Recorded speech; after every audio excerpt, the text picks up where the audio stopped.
Bonjour et bienvenue dans cette nouvelle vidéo sur la dynamique d'un système électrique. Lorsqu'on approche un matériau conducteur chargé d'un autre conducteur non chargé, il se produit sur les faces en regard des deux matériaux une accumulation de charges positives et négatives. Ce phénomène, qui résulte d'interactions électrostatiques, est appelé condensation de l'électricité. L'ensemble de ces deux matériaux formera alors un condensateur. Donc, étudions maintenant précisément ce que c'est qu'un condensateur. Un condensateur est constitué de deux armatures métalliques placées face à face et entre ces deux armatures se trouve un isolant qui s'appelle un diélectrique.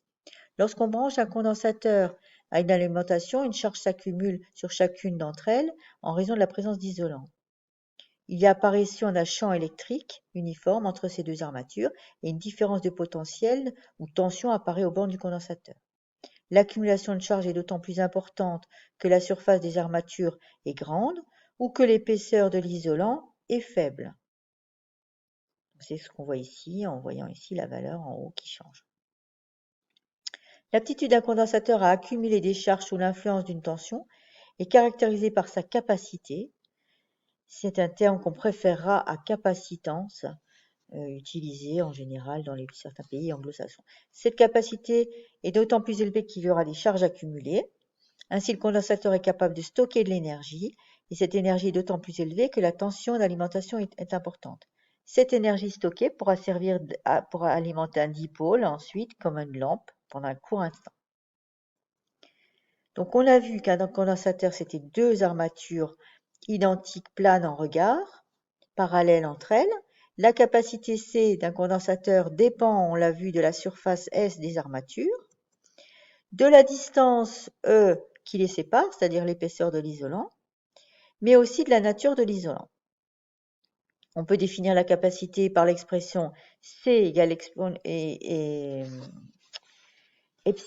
S sur E, S étant la surface en mètres carrés, E en mètres, et epsilon, c'est ce qu'on appelle la permittivité, et ça s'exprime en farad par mètre. Donc, la capacité sera donc en farad. On peut symboliser le condensateur de cette façon avec la tension UC à ses bornes. L'armature QB est chargée par une charge moins Q, l'armature QA une charge plus Q, et cette charge Q, elle est reliée à la tension UC par la relation Q égale CUC. Grâce à l'énergie stockée qui peut être restituée très rapidement, les condensateurs sont très souvent utilisés dans des dispositifs électroniques et dans des circuits imprimés. On peut aussi les utiliser pour détecter la présence d'objets ou un déplacement grâce à des capteurs capacitifs. Donc le principe est toujours le même, le capteur va avoir une variation de la capacité. Par exemple, prenons l'exemple de la mesure de niveau. C'est la variation de la capacité du condensateur. On dispose d'une cuve avec une sonde capacitive. La paroi de la cuve, la sonde peuvent être assimilées aux armatures. Et donc, lorsque le niveau change, il y a un changement de capacité. On peut aussi utiliser des capteurs capacitifs dans des écrans tactiles. Une grille conductrice chargée, insérée entre deux plaques de verre, joue le rôle de la première armature et le doigt de l'utilisateur de la seconde armature. L'apparition localement d'un condensateur est exploitée par un microprocesseur qui permet de déterminer la position du point de contact. Étudions maintenant ce qu'on appelle la charge d'un condensateur. Donc on voit ici que lorsqu'on a fermé l'interrupteur, la tension augmente régulièrement jusqu'à atteindre une valeur maximale. On peut faire varier les caractéristiques de ce condensateur, de cette charge. Je fais varier la résistance et je vois quand la résistance diminue, le temps de charge est beaucoup plus rapide. Il en est de même aussi lorsque je fais varier la capacité. Si je diminue la capacité, le temps de charge aussi est plus rapide. Donc le temps de charge dépend de la capacité de la résistance. Mais avant d'étudier le comportement d'un montage comme ceci, nous allons d'abord étudier l'intensité du courant. Donc on rappelle que l'intensité du courant, c'est le déplacement de charge électrique dans un circuit, et la charge qui traverse une ligne imaginaire, ici, correspond à un débit de charge, et ce qu'on appelle l'intensité électrique. Donc, elle peut être définie par le rapport Q sur delta T. Plus le débit de charge est important, plus l'intensité est élevée. On l'exprime en ampères, ça vous le savez, c'est aussi des coulombs par seconde. Lorsque l'intensité est variable, comme pour la vitesse, lorsque c'est variable, à ce moment-là, on va réduire beaucoup l'intervalle delta t, le plus court possible, et là, on s'approche de la notion mathématique de dérivée. Donc, I sera donc la dérivée de la charge par rapport au temps. Alors, on rappelle ce qu'on a vu pour le condensateur, que la charge Q, elle était reliée par la relation Q égale CU. Et donc, si on remplace ce Q dans notre formule pour l'intensité, on obtient l'intensité du condensateur, qui est égale à la dérivée de CUC. Et comme C est une constante, on peut sortir C de la dérivée. Donc, c'est ce qui va nous donner cette courbe ici, si on fait varier en fonction du temps l'intensité, par exemple en utilisant une tension alternative, eh bien on s'aperçoit qu'à ce moment-là, la tension, elle est ralentie, hein, elle est ralentie par rapport à l'intensité, et que l'intensité, on dit qu'elle est en avance sur la tension. Étudions maintenant le montage. On a un condensateur C en série avec une résistance R et une source idéale de tension E. L'interrupteur K est initialement ouvert et le condensateur est déchargé. À l'instant T, on ferme l'interrupteur. On applique alors la loi des mailles ou la loi d'additivité des tensions, E égale UR plus UC. On peut appliquer aussi la loi d'Ohm, UR c'est R fois I. Et on peut, grâce à la relation qu'on a établie tout à l'heure, remplacer I par la valeur C d2UC sur dt. On obtient alors l'équation E égale R C d2UC sur dt plus UC. Cette équation, c'est une équation qui relie UC à sa dérivée. C'est ce qu'on appelle une équation différentielle.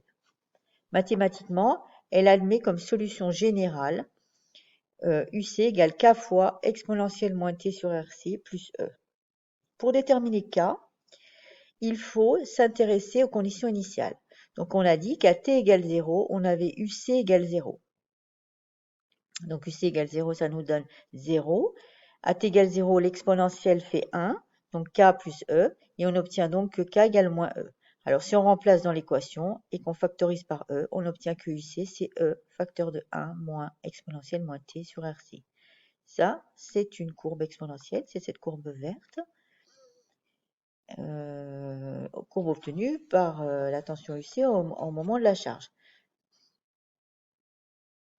Dans l'intervalle où la tension UC au bord du condensateur varie, on parle de ce qu'on appelle un régime transitoire.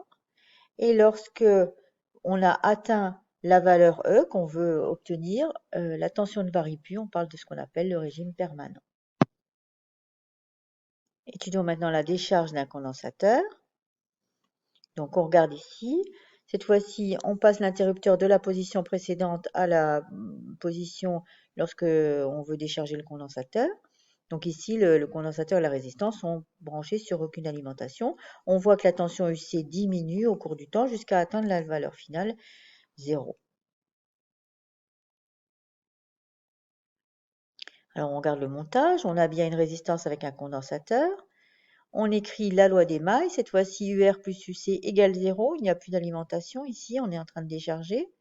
Et si on remplace de nouveau UR par RI et I par C d2UC sur dt, on obtient l'équation suivante. C'est de nouveau une équation différentielle de la variable UC, dont la solution générale est K exponentielle moins T sur RC. On obtient de nouveau K en utilisant les conditions initiales. Attention, là cette fois-ci, à T égale 0, notre condensateur était chargé et UC valait la valeur E. Donc on obtient UC égale E exponentielle moins T sur RC. C'est une exponentielle décroissante et on va tendre vers la valeur 0.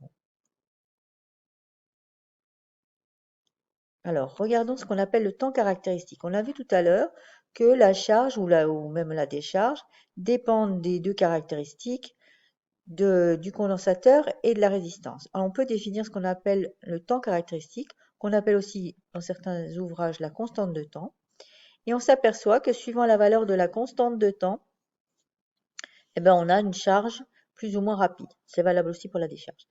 Donc le taux là, il s'appelle constante de temps parce que c'est un temps. Hein. Ce produit RC va donner un temps. Alors comment le déterminer? On va le montrer d'abord sur la charge d'un condensateur.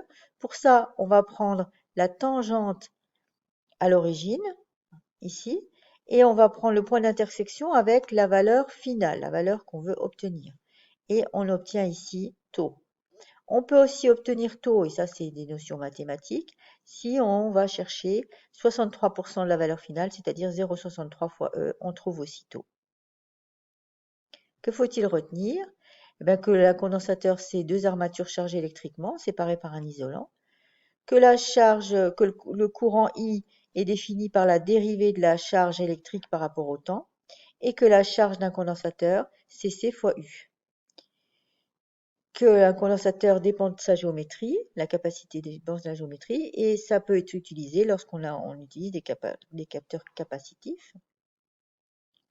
Et le comportement capacitif d'un dipôle se traduit par une avance de la phase de l'intensité par rapport à la tension.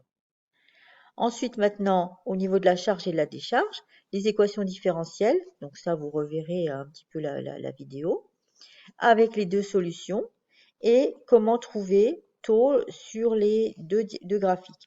Alors, je me permets de vous montrer ici que sur ce graphique-là, on fait la même chose, on fait la tangente à 0, on va prendre l'intersection avec la valeur finale qui est 0 ici, et on obtient ici taux.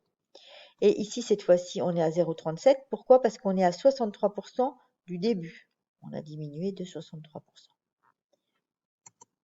Merci de votre attention et à bientôt.